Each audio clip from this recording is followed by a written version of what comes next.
الصلاة والسلام عليك يا سيدي يا رسول الله وعلى آلك وأصحابك يا سيدي يا حبيب الله۔ دوستان گرامی قدر،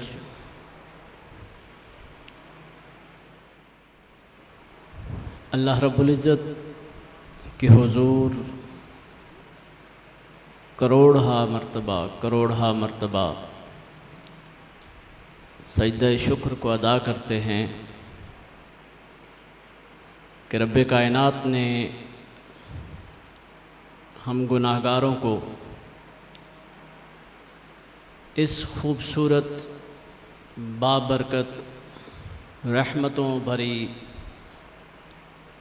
مغفرتوں کے خزانے لوٹانے والی رات میں اپنے محبوب کے ذکر کی اس محفل میں اکٹھے ہونے کی توفیق بخشی۔ دوستان گرامی قدر، امام قسطلانی رحمۃ اللہ تعالی علیہ نے فرمایا تھا کہ دوستو، روایات میں آتا ہے حضور نبی رحمت صلی اللہ علیہ وآلہ وسلم نے ارشاد فرمایا کہ جمعہ کے دن ایک گھڑی، ایک لمحہ، ایک ساتھ ایسی آتی ہے کہ جس گھڑی میں انسان اپنے رب سے جو مانگتا ہے اللہ اس کو عطا کرتا ہے۔ جمعہ کے دن ایک گھڑی ایسی آتی ہے کہ جس میں انسان اپنے رب سے جو التجا کرتا ہے وہ دعا، التجا اللہ کی بارگاہ میں قبول ہوتی ہے، اور رب کریم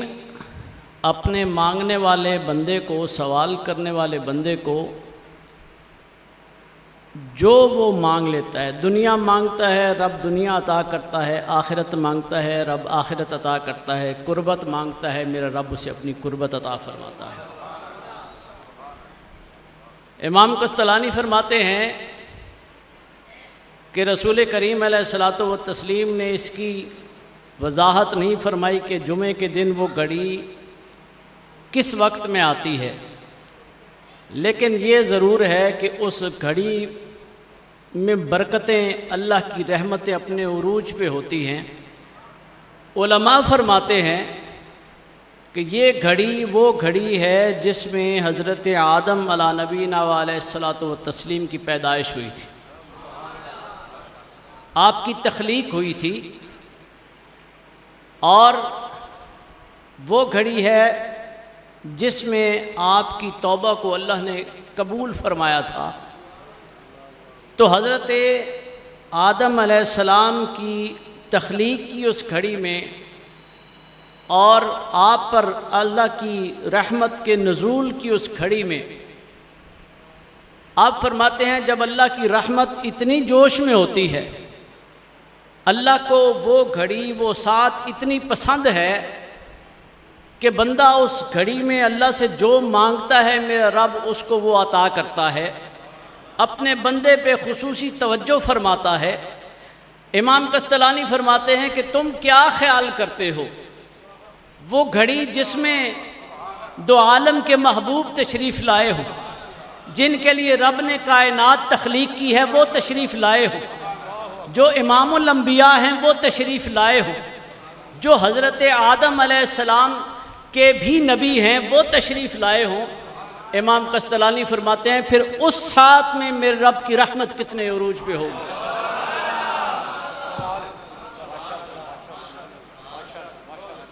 اس ساتھ میں، اس لمحے میں میرا رب کتنی اپنی رحمتوں کو لٹاتا ہوگا اور کتنی اپنی برکات کے خزانوں کو تقسیم کرتا ہوگا، میرا رب کتنے لوگوں کے گناہوں کو بخشتا ہوگا۔ یہی امام قسطلانی فرماتے ہیں کہ اگر کوئی مجھ سے سوال کرے کہ لیلۃ القدر افضل ہے یا یہ رات جس میں میں اور آپ بیٹھے ہیں افضل ہے، یہ رات جس میں اللہ نے مجھے اور آپ کو توفیق بخش دی، لیلۃ القدر ہمیں پتہ نہیں ہوتا 21ویں میں آئے گی، 23ویں میں آئے گی، 25ویں میں ہوگی، 27ویں میں ہوگی، 29ویں میں ہوگی۔ وہ 1000 راتوں سے بہتر رات، ہم اس رات کو پانے کے لیے 21ویں بھی ساری جاگ کے گزارتے ہیں، عبادت میں گزارتے ہیں، 23ویں بھی ساری جاگ کے عبادت میں گزارتے ہیں، 27ویں بھی ساری جاگ کے عبادت میں گزارتے ہیں، 29ویں بھی ساری جاگ کے عبادت میں گزارتے ہیں۔ اس کے باوجود ہم میں سے کوئی نہیں کہہ سکتا کہ میں نے لیلۃ القدر کی برکتوں کو پا لیا ہے۔ عبادت بھی کر لی، تسبیح بھی کر لی، اللہ کو راضی کرنے کی کوشش بھی کر لی، لیکن کوئی نہیں کہہ سکتا کہ میں نے اس رات کو پا لیا ہے جو 1000 راتوں سے بہتر ہے۔ لیکن امام قسطلانی فرماتے ہیں، عقیدت والو، محبت والو، میں تمہیں راز کی بات بتا رہا ہوں۔ علامہ صاحب نے فرمایا تھا فَاسْأَلْ بِهِ خَبِيرًا، وہ اللہ نے جن کو خبر دی ہے، جن کو علم دیا ہے، جن کو بصیرت والی آنکھ عطا فرمائی ہے، ان علماء نے کیا بتایا؟ وہ کہنے لگے لیلۃ القدر رسول نے فرمایا ڈھونڈو، ڈھونڈنا ضروری ہے، لیکن میں تمہیں راز کی بات بتا رہا ہوں۔ ایک رات وہ ہے جو اس 1000 رات سے بھی ہزاروں رات افضل ہے۔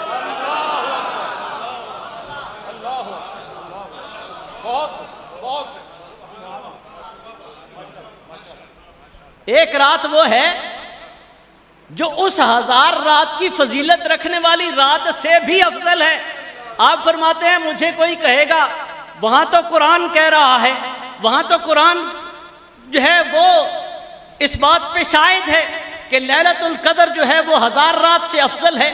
آپ اپنے تصور میں، اپنی محبت میں، اپنی چاہت میں یہ بات کہہ رہے ہیں، آپ کے پاس دلیل کیا ہے؟ آپ کے پاس یہ کہنے کا کیا جو ہے وہ دلیل ہے کہ آپ اس رات کو، جس رات میں مصطفیٰ کریم تشریف لا رہے ہیں، اس کو لیلۃ القدر سے افضل کہہ رہے ہیں؟ قرآن میں نہیں آیا، حدیث میں نہیں آیا۔ آپ فرماتے ہیں ہاں یہ بات قرآن میں نہیں ہے، یہ حدیث میں نہیں ہے، یہ عاشق کی محبت میں اس بات موجود ہے۔ جس لیلۃ القدر کو لانے والی ہستی محمد مصطفیٰ ہے،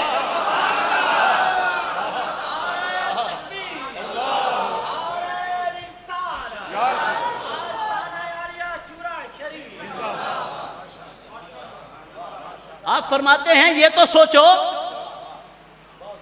مصطفیٰ کریم نہ آئے ہوتے تو نماز کس نے پڑھنی تھی؟ حضور نہ آئے ہوتے تو رمضان کسے ملنا تھا؟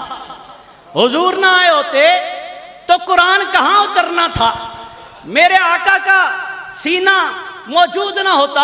اللہ نے اپنے محبوب کو تخلیق نہ فرمایا ہوتا، نہ جو ہے وہ ہمیں رمضان ملنا تھا، نہ ہمیں لیلۃ القدر ملنی تھی، نہ ہمیں قرآن جیسی خوبصورت کتاب ملنی تھی۔ آپ فرماتے ہیں یہ ساری نعمتیں اس ایک نعمت کے صلے میں ملی ہیں جس کو اللہ نے ربیع الاول کی 12 تاریخ کو ہم پہ انعام کرتے ہوئے ہمارے پاس بھیجا۔ آپ فرماتے ہیں میرا یہ عقیدہ نہیں، میرا یہ یقین ہے، پختہ یقین ہے کہ یہ رات 1000 راتوں پہ جو ہے وہ فضیلت رکھنے والا۔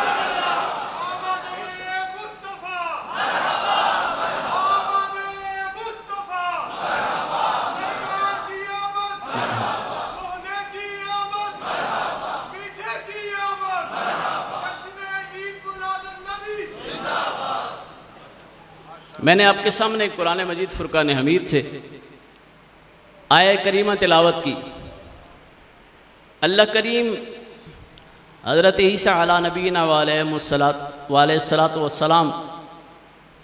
کا یہ قول نقل فرما رہے ہیں کہ حضرت عیسیٰ علیہ السلام نے فرمایا والسلام علیہ یوم ولدت و یوم اموت و یوم ابعث حیا۔ وہ وقت، وہ گھڑی، وہ دن جس میں اللہ نے مجھے اس دنیا میں بھیجا، وہ سلامتی والا وقت ہے،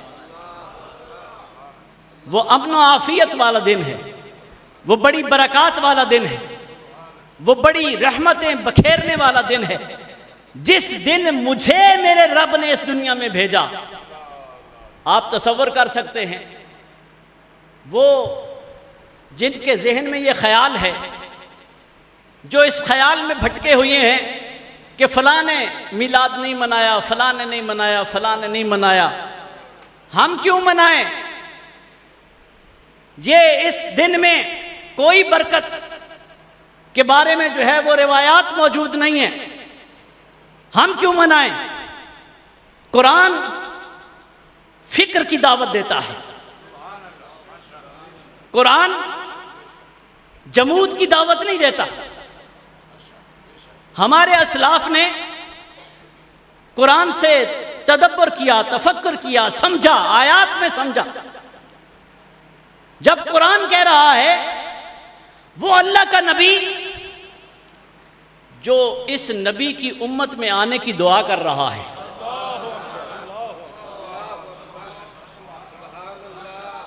وہ اللہ کا نبی جو یہ دعا کر رہا ہے، یا اللہ مجھے محمد صلی اللہ علیہ وسلم کی امت میں سے بھیج، یا اس زمانے میں بھیج دے کہ میں محمد عربی صلی اللہ علیہ وسلم کی شریعت کے مطابق عمل کر کے محمد کے امتیوں کی صف میں شامل ہو سکوں۔ وہ نبی یہ کہہ رہا ہے، قرآن میں اس کے بارے میں آیا ہے وَالسَّلَامُ عَلَيَّ يَوْمَ وُلِدتُّ۔ اس دن، وہ دن سلامتی والا ہے، برکت والا ہے، عظمت والا ہے، اللہ کی رحمتوں کی تقسیم والا ہے۔ وہ دن جس دن رب نے مجھے اس دنیا میں بھیجا، جس دن عیسیٰ علیہ السلام اس دنیا میں آئے، وہ دن تو برکتوں والا ہے۔ جس دن عیسیٰ کے مالک اس دنیا میں آئے، وہ برکتوں والا کیسے نہیں ہو سکتا؟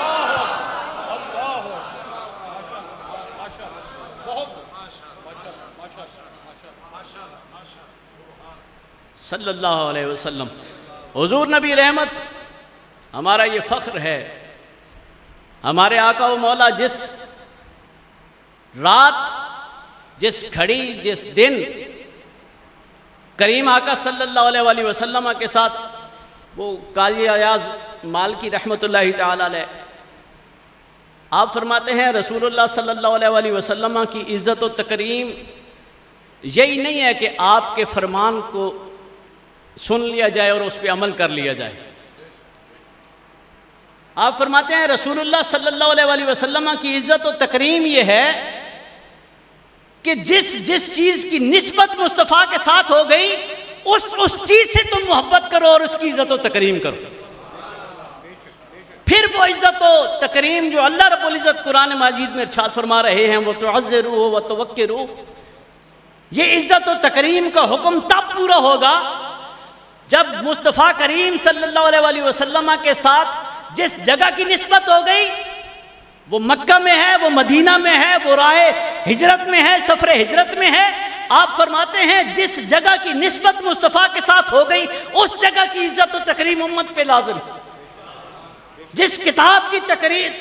نسبت مصطفیٰ کریم کے ساتھ ہو گئی، اس کتاب کی تکریم امت پہ لازم ہے۔ جس لباس کی تکریم امت کے محمد عربی صلی اللہ علیہ وسلم کے ساتھ ہو گئی، اس لباس کی تکریم امت محمدیہ پہ لازم ہے۔ جس چیز کی بھی جو ہے وہ نسبت مصطفیٰ کی ذات کے ساتھ ہوتی ہے، اس کی عزت امتی کرے گا، اس کی عظمت کے نغمے گائے گا، اس پہ اللہ کے احسان مند ہوگا، اللہ کا شکر ادا کرے گا، تو امتی کا جو ہے وہ رسول صلی اللہ علیہ وسلم کی امتی ہونے کا اور آپ کی عزت و تکریم ہونے کا حق پورا کرے گا۔ تو اگر ہم اس دن کو ہی چھوڑ دیں، اس گھڑی کو ہی چھوڑ دیں، صحابہ اکرام رضوان اللہ علیہ مجمعین کی آپ بات کرتے ہیں تو صحابہ اکرام رضوان اللہ علیہ مجمعین تو اس درخت کے گرد بھی چکر لگاتے تھے، اس درخت کے گرد بھی چکر لگاتے تھے جہاں مصطفیٰ نے چکر لگایا ہے،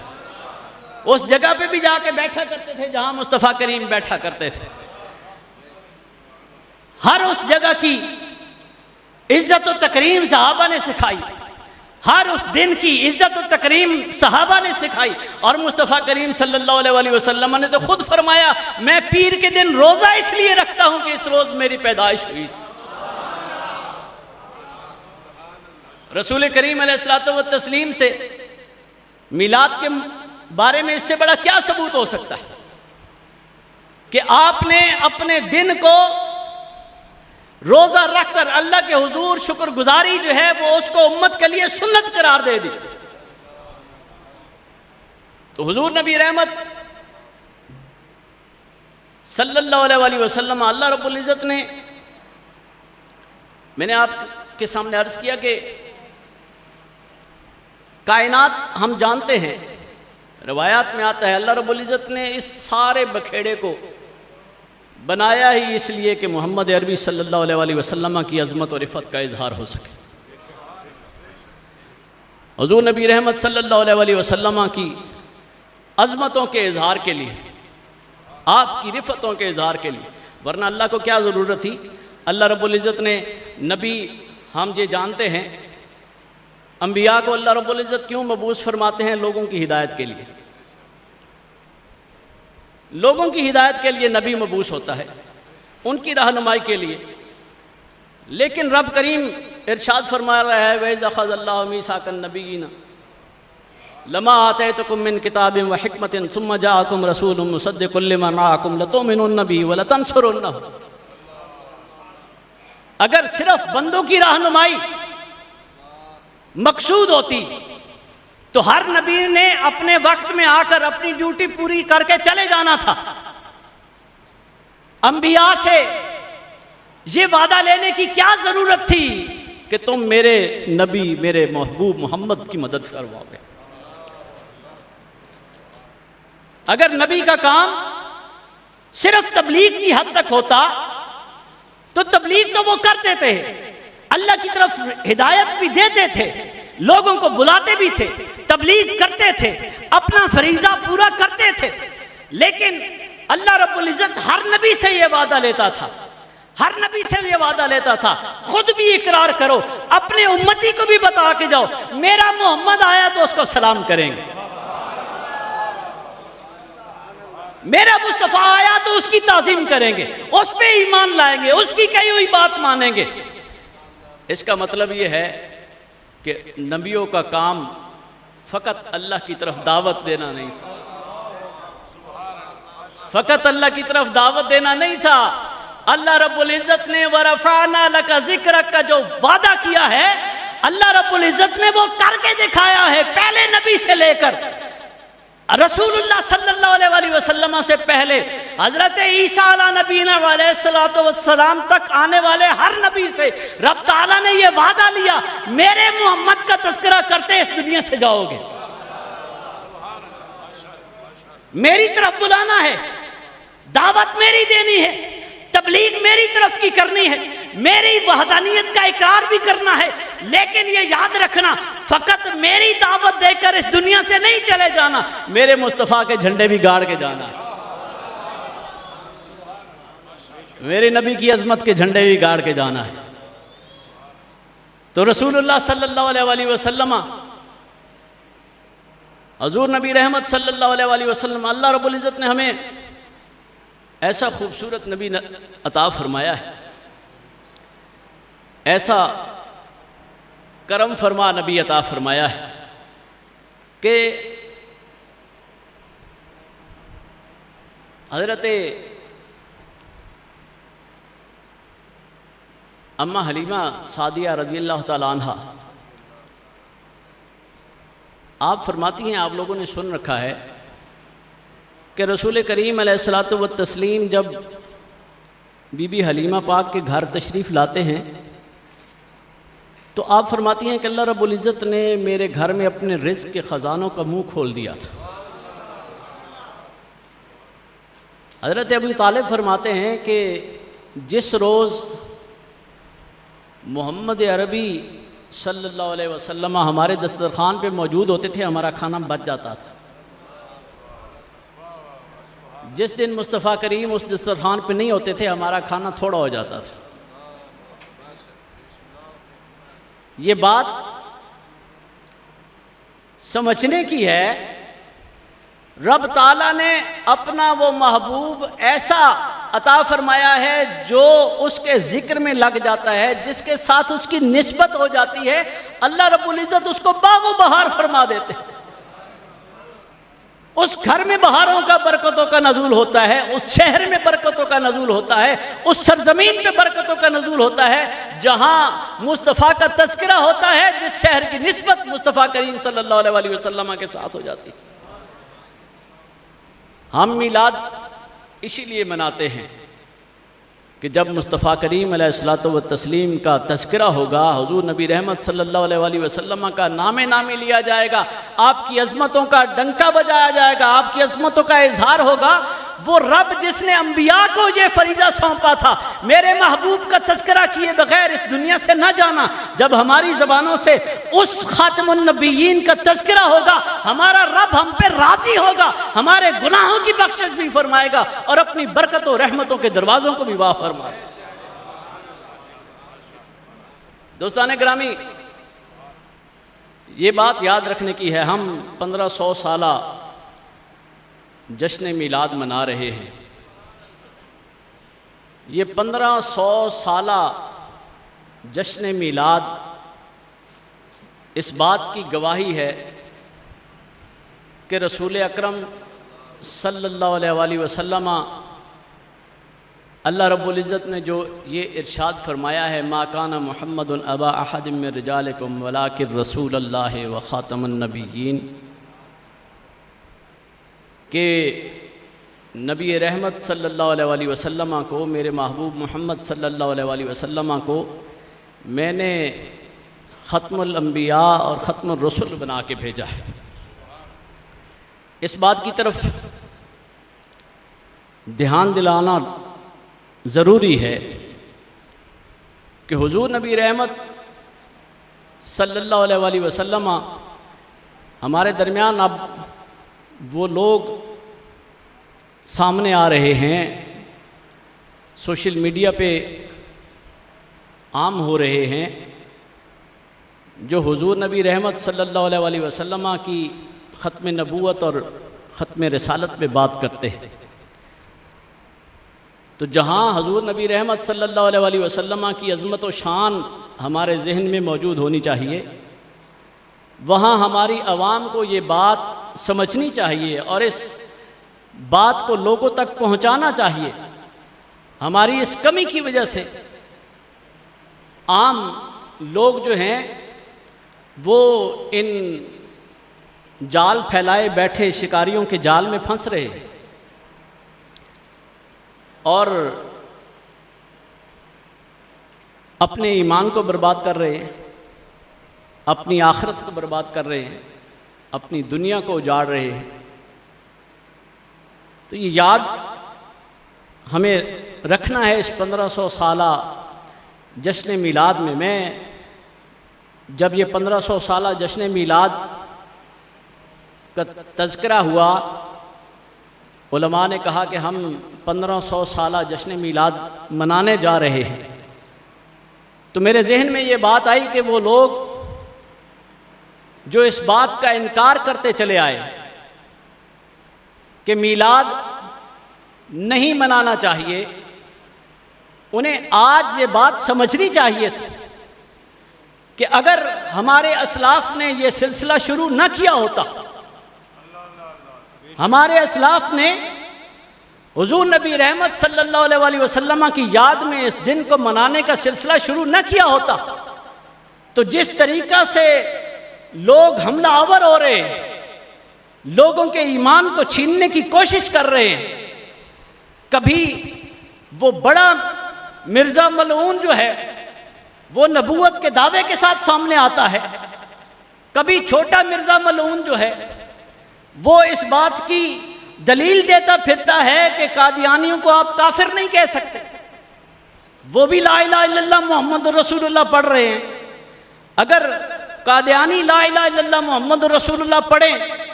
اور ہم انہیں کافر نہ کہہ سکیں تو قرآن کیوں کہتا ہے منافقین کے متعلق وَلَا تُصَلِّ عَلَىٰ أَحَدٍ مِّنْهُمْ مَاتَ أَبَدًا وَلَا تَقُمْ عَلَىٰ قَبْرِهِ۔ اللہ کے قرآن نے فیصلہ دیا تھا، جو زبان سے لا الہ الا اللہ محمد رسول اللہ کہہ رہا ہے، منافقین کہتے تھے لا الہ الا اللہ محمد رسول اللہ، لیکن اللہ نے کہا میرے محبوب یہ زبان سے تو کہہ رہے ہیں لیکن دل سے تجھے مان نہیں رہے، دل سے تیری ذات پہ ایمان نہیں رکھتے، دل سے تجھے جو تسلیم نہیں کر رہے۔ لا تکم لا تصلی علی احد منہم مات ابدا، اے محبوب یہ میرا حکم ہے، یہ منافقین میں سے کوئی مر جائے تو ان کا نماز جنازہ نہیں پڑھانا. مجھے ان کی لا الہ الا اللہ کی ضرورت نہیں.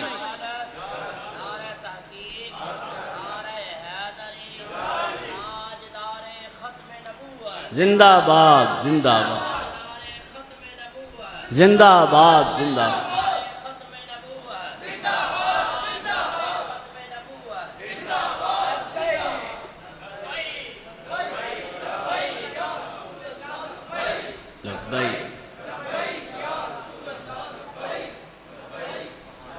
اللہ رب العزت نے قرآن مجید میں واضح اعلان فرما دیا ہے کہ جو لوگ محمد عربی صلی اللہ علیہ وسلم کے فرمان کو نہیں مانتے، آپ کی تعلیم کو نہیں مانتے، آپ کی دی ہوئی شریعت پہ مکمل طور پہ عمل پیرا نہیں ہوتے، اپنے دل میں کھوٹ رکھتے ہیں، اللہ نے فرمایا مجھے ان کے کلمے کی ضرورت نہیں. لا تصلی علی احد منہم مات ابدا. جو مومن ہے وہ کتنا ہی گناہگار ہے، کتنا ہی بدکار ہے، کتنا ہی سیاکار ہے، جب وہ مر جاتا ہے میرا رب کہتا ہے اس کو اب عزت و تکریم کے ساتھ لے کے جاؤ.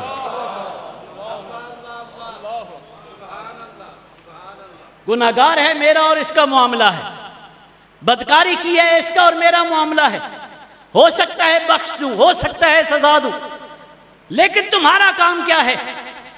اس نے اپنا ایمان کا اعلان کر رکھا تھا، محمد عربی صلی اللہ علیہ وسلم کی غلامی کا اعلان کر رکھا تھا. میرے اللہ فرماتا ہے اب اس کو احترام کے ساتھ اس کو غسل بھی دینا ہے، اس کو کپڑے بھی پہنانے ہیں، اس کو خوشبو بھی دینی ہے، اس کو اپنے کندھوں پہ بھی اٹھانا ہے، اس کو جھٹکا بھی نہ لگے، اس کو دوڑا کے بھی نہ لے کے جاؤ، اس کو آہستہ آہستہ احترام سے لے کے جاؤ. قبر میں جو ہے احترام سے رکھو، جو پھینک نہ دینا. اللہ نے ہر لمحے مومن کی عزت کا خیال رکھا ہے، اس لیے کہ اس کے دل میں محبت مصطفیٰ. لیکن جس کے دل میں محبت مصطفیٰ موجود نہیں تھی، اللہ نے فرمایا لا تصلی علی احد منہم مات ابدا ولا تقم علی قبرہ. نہ تو ان کا جنازہ پڑھنا ہے، نہ ان کی قبر میں کھڑے ہونا ہے. آپ میرے محبوب، آپ تو جہاں جاتے ہیں، جس جگہ قدم رکھتے ہیں، وہاں سے میں قیامت تک ظلمتوں کو اٹھا لیتا ہوں، رفتیں جو ہیں وہ اس کا نصیب کر دیتا ہوں، رحمتوں کو وہاں پہ گاڑ دیتا ہوں. میرے محبوب آپ کسی منافق کی قبر پہ چلے گئے تو مجھے وہاں بھی رحمتوں کو اتارنا پڑے گا. اے محبوب میری غیرت سے گوارا نہیں کرتی، جس نے دنیا میں میرے مصطفیٰ سے غداری کی ہو میں اس کی قبر پہ رحمتوں کو اتاروں. تو دوستان گرامی، یہ چھوٹے مرزے کو یہ بات سمجھ نہیں آئی. وہ اولیاء کی توہین کرتے کرتے چلا، اور جو ہمارے مخالفین ہیں انہوں نے اس کا کندھا تھپکایا. اچھا کر رہا ہے. یہ جو پیروں کے ماننے والے ہیں ان کو خوب رگڑا دے رہا ہے. اور وہ وقت آیا جب چھوٹے مرزے نے انہیں بھی رگڑا دینا شروع کر دیا، چونکہ وہ پھر اب وہ اپنے ذہن میں اس مقام تک پہنچ گیا ہے کہ وہ یہ سمجھتا ہے کہ مجھ سے بڑا عالم، مجھ سے بڑا شیطان دنیا میں موجود نہیں ہے. اس لیے کہ شیطان کا ہی یہ عقیدہ ہے کہ مجھ سے بڑا عالم دنیا میں کوئی موجود نہیں ہے، اور وہ ہر ایک کو رگڑ رہا ہے. یہ بات یہ یاد رکھیں کہ جب بڑے مرزے نے بھی کارروائی شروع کی تھی، اس نے پہلے لوگوں کو اپنی کرامات کی طرف لگایا، پھر اپنے آپ کو مجدد کے مقام پہ لے کر آیا، پھر اپنے آپ کو مہدی کے مقام پہ لے کر آیا، پھر اس نے نبوت کا دعویٰ کیا. پھر جب دیکھا کہ دعویٰ نبوت میں جو ہے وہ کام خراب ہو رہا ہے، پھر اس نے مسیح موعود ہونے کا دعویٰ کر دیا. تو لوگوں کو گمراہ کرنے کا یہ ایسے ہی سٹیپ اٹھاتے ہیں، ایک ایک قدم اٹھاتے ہیں، اپنے لوگ اپنے ساتھ اکٹھے کرتے ہیں. لیکن یہ یاد رکھیں کہ یہ لوگ آپ کی آخرت، آپ کے دین کو برباد کرنے کے لیے، اس کی بربادی کے لیے کا سامان کرنے کے لیے آپ کے سامنے موجود ہیں. ان کے فالوورز کو، ان کی خوبصورت باتوں کو نہ دیکھیں، بلکہ ہمارے لیے حکم کیا ہے؟ ہمارے لیے حکم یہ ہے کہ ہم یہ دیکھیں کہ اس شخص کے اندر حب مصطفیٰ کتنی موجود ہے۔ پہلی چیز ہے، پہلی چیز ہے، جس کے دل میں مصطفیٰ کریم صلی اللہ علیہ وآلہ وسلم کی محبت ہوگی وہ باادب ہوگا، وہ باادب ہوگا۔ اللہ رب العزت بے ادب کو مصطفیٰ کریم کی محبت کی جو ہے وہ بو بھی نہیں پہنچنے دیتا۔ اور جیسے حضرت فرما رہے تھے کہ ابھی تک ریکارڈ پہ موجود ہے، جتنے بھی لوگوں نے گمراہی کا نیا فرقہ بنایا ہے وہ سارے کسی گمراہ فرقے سے اٹھ کر پھر انہوں نے اپنی ایک نئی فکر آگے پہنچانی شروع کی۔ لیکن جو لوگ بھی اہل سنت و جماعت کے ساتھ منسلک ہو جاتے ہیں، صحیح العقیدہ عالم سے دین سیکھتے ہیں، صحیح العقیدہ پیر کے ساتھ اپنی نسبت مضبوط کر لیتے ہیں، میرا اللہ ان پہ سب سے بڑا احسان یہ فرماتا ہے کہ ان کو عقیدہ کی حفاظت کے ساتھ جینا نصیب فرما دیتا ہے۔ وہ بدعقیدگی کی طرف نہیں جاتے،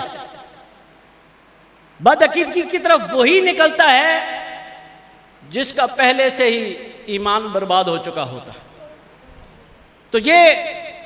یہ بات اپنے ذہن میں رکھیں کہ اللہ رب العزت نے ہمارے نبی رحمت صلی اللہ علیہ وآلہ وسلم کے بارے میں ارشاد فرمایا کہ آپ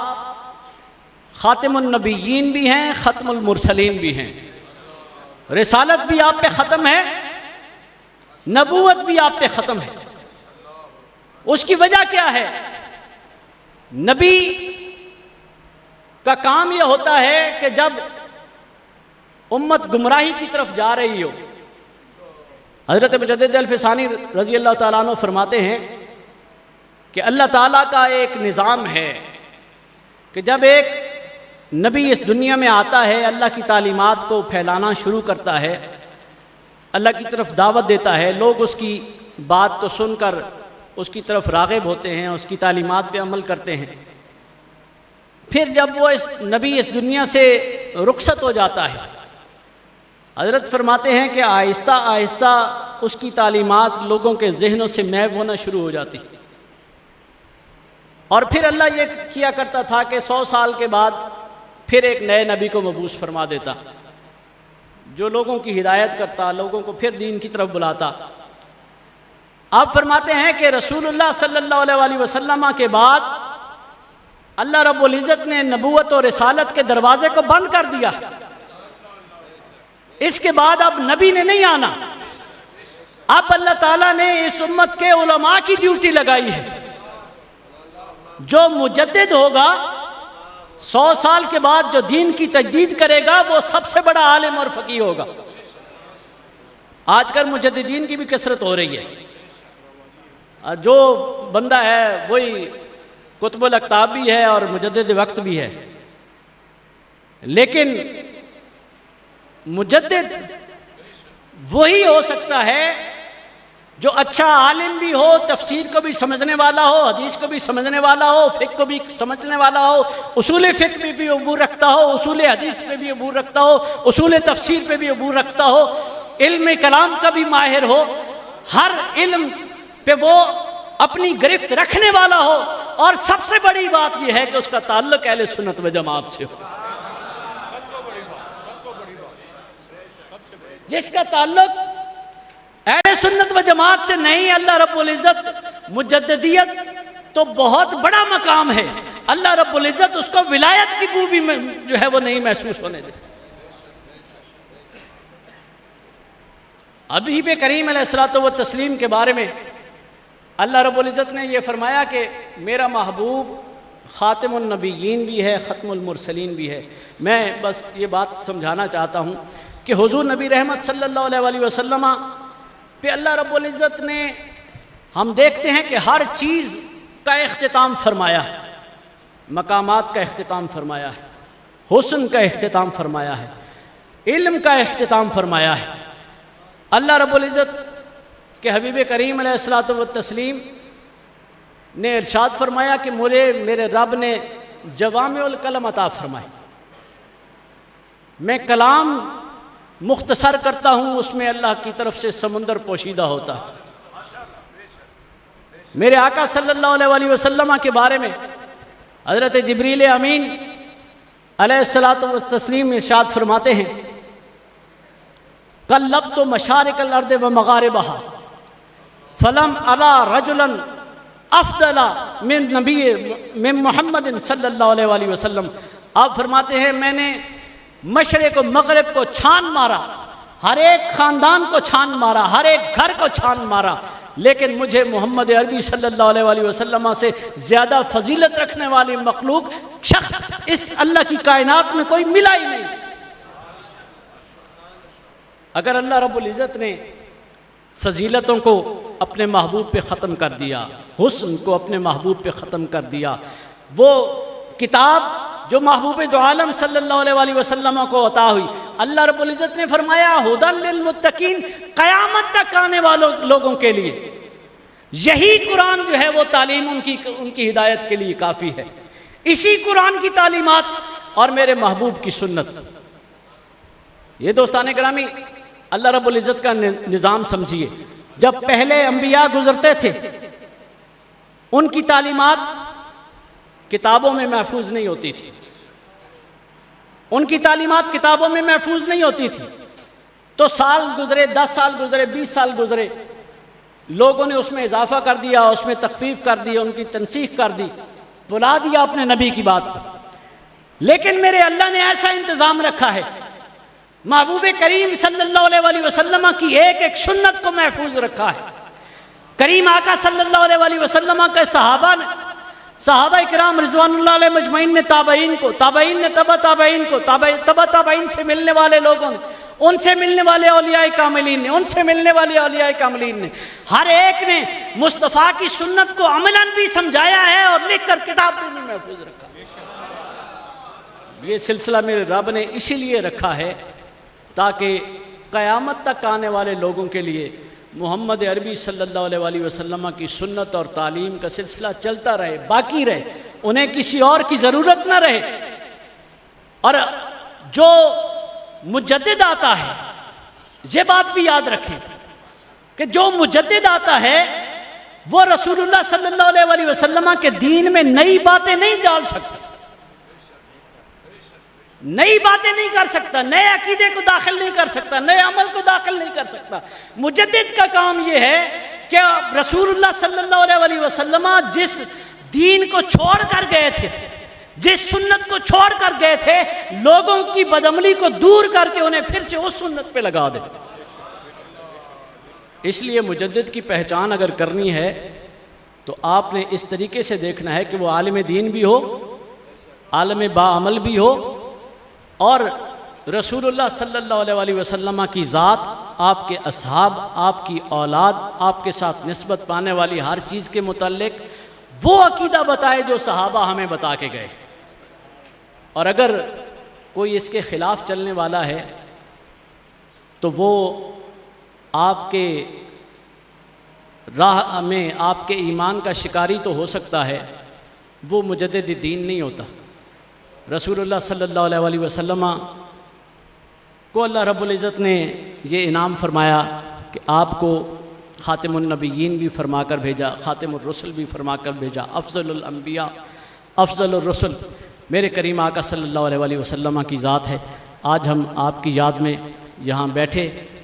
اور اس خوبصورت گھڑیوں میں اللہ رب العزت نے ہمیں آپ کا تذکرہ کرنا نصیب فرمایا۔ میرا رب میری اور آپ کی اس حاضری کو قبول فرمائے اور ہمیں رسول اللہ صلی اللہ علیہ وسلم کی صرف تذکرہ کرنے اور اس تذکرے پہ خوش ہونے کی توفیق نہ بخشے، بلکہ میرا رب ہمیں رسول اللہ صلی اللہ علیہ وسلم کی سنت پہ عمل کی توفیق بخشے۔ اللہ کریم مجھے اور آپ کو وہ چاشنی نصیب فرمائے اس میلاد کا صدقہ، وہ توفیق نصیب فرمائے ہمارے گناہوں کی وجہ سے، ہماری بدکاریوں کی وجہ سے جو ہمارے دلوں پہ زنگ لگ چکا ہے اور ہم اچھے عمل سے دور ہو چکے ہیں۔ اللہ کریم اس محفل میلاد کا صدقہ ہم میں سے ہر ایک کو یہ نیت کرنے کی توفیق بخشے